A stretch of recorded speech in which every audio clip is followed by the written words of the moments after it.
Moi, je voulais, en gardant l'esprit volontaire et heureux de l'agriculteur, qui est un agriculteur nourricier, je voulais vraiment transmettre quelque chose de viable. Voilà. Quand je suis partie en Bolivie, mon père m'a dit quand tu reviens dans 2 ans, il faudra me dire quand même ce que tu fais, parce que c'est vrai qu'il voyait l'âge de la retraite arriver et l'envie aussi de débrancher, mais en sachant ce qui allait se passer après pour l'exploitation. Donc il m'a dit bah, ça serait bien de dire est-ce que tu reprends ou pas, est-ce que je dois chercher quelqu'un, comment ça se passe quoi. Une exploitation, elle ne se sépare pas. Aujourd'hui, elle aurait plutôt tendance, pour être bien viable, à pouvoir s'augmenter, s'agrandir. Avec Mathilde, nous, je l'ai dit tout à l'heure, on n'a pas augmenté la surface parce qu'on voulait se limiter, mais on a rajouté un outil de travail. Un outil de travail, c'est pas parce que ça lui plaisait, mais en même temps, ça apportait un équilibre de l'exploitation. Je souhaitais planter un verger et mettre en place le poulailler. Donc le poulailler, on l'a mis en place ici, sur la partie en propriété de mes parents. Et le verger, c'était la partie qu'on avait en location, c'était que des tunnels, donc on ne pouvait pas planter de verger. Enfin voilà, on a cherché du foncier pas pour s'agrandir, mais en tout cas pour se diversifier. Et ce qui permettait aussi, en trouvant ces nouvelles terres, d'arrêter la location qu'on avait en fait. Et là, on a cherché pendant 18 mois. En faisant le tour de toutes les friches qu'on voit partout pour aller voir les propriétaires, demander est-ce que vous pouvez me louer, Donc en fait, clairement, tout le monde attend que le terrain passe constructible et tout le monde a peur de louer, tout le monde a peur, mais c'était très compliqué. Et finalement, on a trouvé un terrain à acheter sur l'Accro, donc c'est à peu près à 5 km d'ici. Et c'était clairement hors de prix.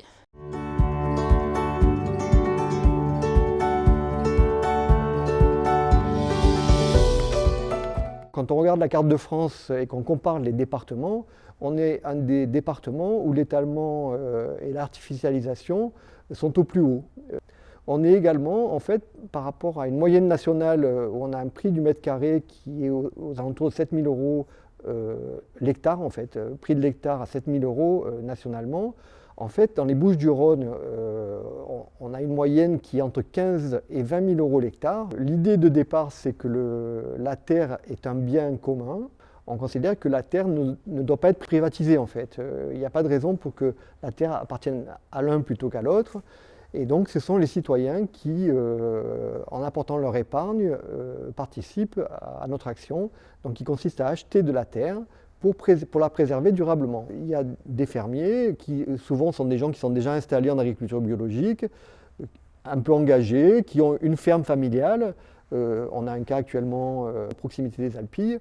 Une ferme familiale, la personne veut la transmettre plutôt et rester une ferme familiale parce qu'il est sûr que ses voisins ils vont toujours être preneurs de ces terres. Mais si lui veut garder, il a envie de transmettre sa ferme telle que lui l'a développée, il fait appel à nous et ensuite on fait un appel à candidature, on va chercher des candidats pour reprendre cette ferme.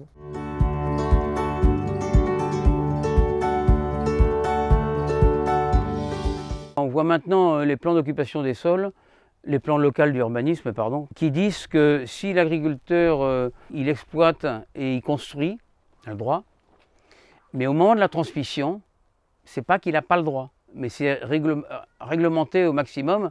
Si vous avez 3 ou 4 enfants, que vous leur laissez chacun un bâtiment, vous n'avez pas le droit, parce que vous dissociez l'exploitation. Et là, ça pose vraiment une question de garder une entité agricole pleine et entière. Il faut quand même que quand on transmette un outil qui soit viable. Je pense qu'il est viable parce qu'il nous a permis, nous, d'avancer, de construire quand même, de faire des trucs, et puis socialement parlant, d'avoir de l'éducation pour nos enfants.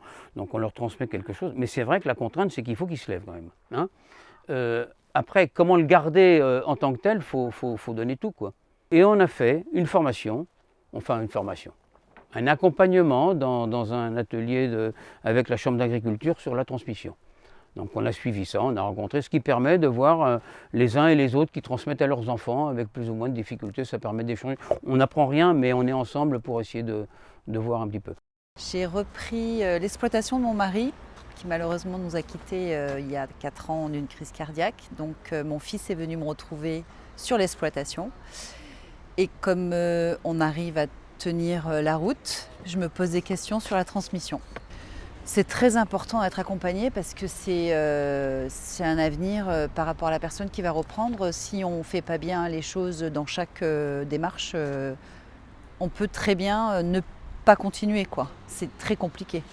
Il y a toujours quelque chose à apprendre au moment instant T où on va passer le relais. Je me donne minimum 5 ans pour pouvoir bien travailler toutes les étapes par rapport à cette transmission au niveau de mes enfants. En bref, une succession ne s'improvise pas. Elle se prépare longtemps à l'avance